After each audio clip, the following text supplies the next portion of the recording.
साले को बम से उड़ा दूंगा। सुमन, माननीय रामजी लाल सुमन, रोल 5 मिनट्स रूल्स आप बनाते हैं, बना दीजिएगा आगे।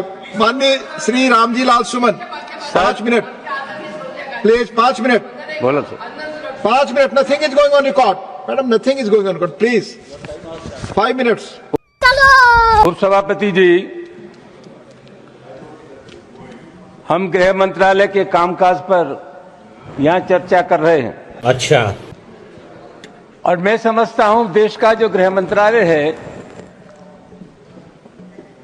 उसका प्रमुख काम है देश की एकता को बनाए रखना, सामाजिक सद्भाव को बनाए रखना। ये पूरा देश एक घर है और हिंदुस्तान के प्रधानमंत्री और गृह मंत्री का ये दायित्व है कि हिंदुस्तान में विभिन्न जाति और धर्मों के लोग रहते हैं, यहां सभी धर्मों में सामंजस्य हो, एक धर्म के मानने वाले दूसरे धर्म की इज्जत करें। लेकिन पिछली बार देखने में आया है कि जानबूझ करके हमारे देश में सामाजिक सद्भाव को बिगाड़ने की कोशिश की जा रही है। उपसभापति जी, मैं नहीं जानता, अभी होली का त्योहार था और मैंने कहीं नहीं पढ़ा कि किसी मुसलमान ने यह कहा हो कि हम सद्भावना बिगाड़ना चाहते हैं या होली के त्योहार में व्यवधान पैदा करना चाहते हैं। लेकिन इसके बावजूद भी तमाम ऐसे बयान आए जिसके चलते समाज में दरार पैदा हुई, रिश्ते खराब हुए। सर, एक बिहार के विधायक हैं और एक उत्तर प्रदेश के विधायक हैं। इन दोनों लोगों ने यह कहा कि मुसलमान अपने घर में कैद हो जाए होली पर। उत्तर प्रदेश के एक मंत्री ने कहा कि जिनको रंगों से नफरत है वो हिंदुस्तान छोड़ रहे हैं। और सभापति महोदय, अलीगढ़ यूनिवर्सिटी में सभापति महोदय, पहले होली का त्योहार नहीं होता था, परमिशन नहीं मिली। अब जब वहां अनुमति नहीं मिली, बाद में अनुमति मिल गई थी, तो वहां के एक जनप्रतिनिधि ने कहा कि जो इसका विरोध करेगा उसको मुंह पर पहुंचा देंगे। सभापति जी, कानून का राज है या जंगल का राज है?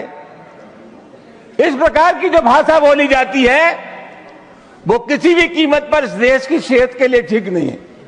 और मैं बहुत अफसोस के साथ ये कहना चाहूंगा कि बीजेपी की सरकार है, बीजेपी का कोई जिम्मेदार नेता या कोई मंत्री इन सब चीजों का प्रतिवाद नहीं करता। यह नहीं कहता कि इस प्रकार की जो भाषा बोलते हैं उनसे हमारा कोई संबंध नहीं है। तो क्या हम मान करके चले कि इस प्रकार के जो तत्व है उनको सरकारी संरक्षण प्राप्त है या इनको भाषा अच्छी आती है?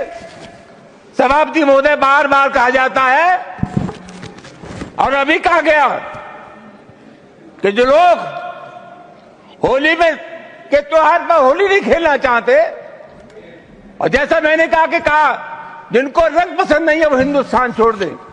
उप सभापति महोदय, मैं आपके मार्फत से जानना चाहूंगा, ये देश किसी के बाप का देश है? हिंदुस्तान में विभिन्न जातियों के धर्मों के लोग रहते हैं। इस देश की मिट्टी पर जितना अधिकार हिंदू का है उससे कम अधिकार हिंदुस्तान के मुसलमान का है। राष्ट्रीय आंदोलन में हिंदू, मुसलमान, सिख, ईसाई सब लोगों ने तिरंगे झंडे के नीचे एक कौम बनाई। आखिरी मुगल बादशाह जफर, उसके बेटों का सर कलम कर दिया गया, बादशाह जफर के पास भेज दिया गया और अंग्रेजों ने कहा दमदमे में दम नहीं, अब खैर मांगो जान की, यह जफर ठंडी पड़ी अब तेग हिंदुस्तान की। बूढ़े बादशाह जफर ने कहा गाजियों में बू रहेगी जब तक ईमान की, तक से लंदन तक चलेगी तेग हिंदुस्तान की। सभापति महोदय, कौन है इसका ठेकेदार? हर बात पे एक तो बीजेपी के लोगों का तकिया कलाम हो गया है सभापति महोदय कि मुसलमान, इनमें बाबर का डीएनए है। उप सभापति महोदय, मैं जानना चाहूंगा कि बाबर का डीएनए मुसलमान में है। हिंदुस्तान का मुसलमान तो बाबर को अपना आदर्श मानता नहीं है, वो तो मोहम्मद साहब को अपना आदर्श मानता है, सूफी संतों की परंपरा को अपना आदर्श मानता है।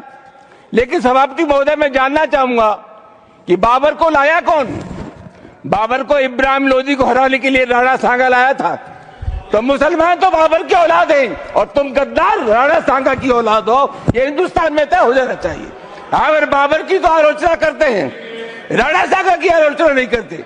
सभापति महोदय, ये बहुत सभापति महोदय, ये देश की एकता आप अनुभवी आदमी है, बातचीत में संसदीय मर्यादाओं का ध्यान रखें, संसदीय मर्यादाओं का ध्यान रखें। Time is over. जो भी चीजें संसदीय मर्यादा के अनुकूल नहीं है, की आजादी की लड़ाई में गुलामी की सभापति महोदय, please your time is over, you please sit.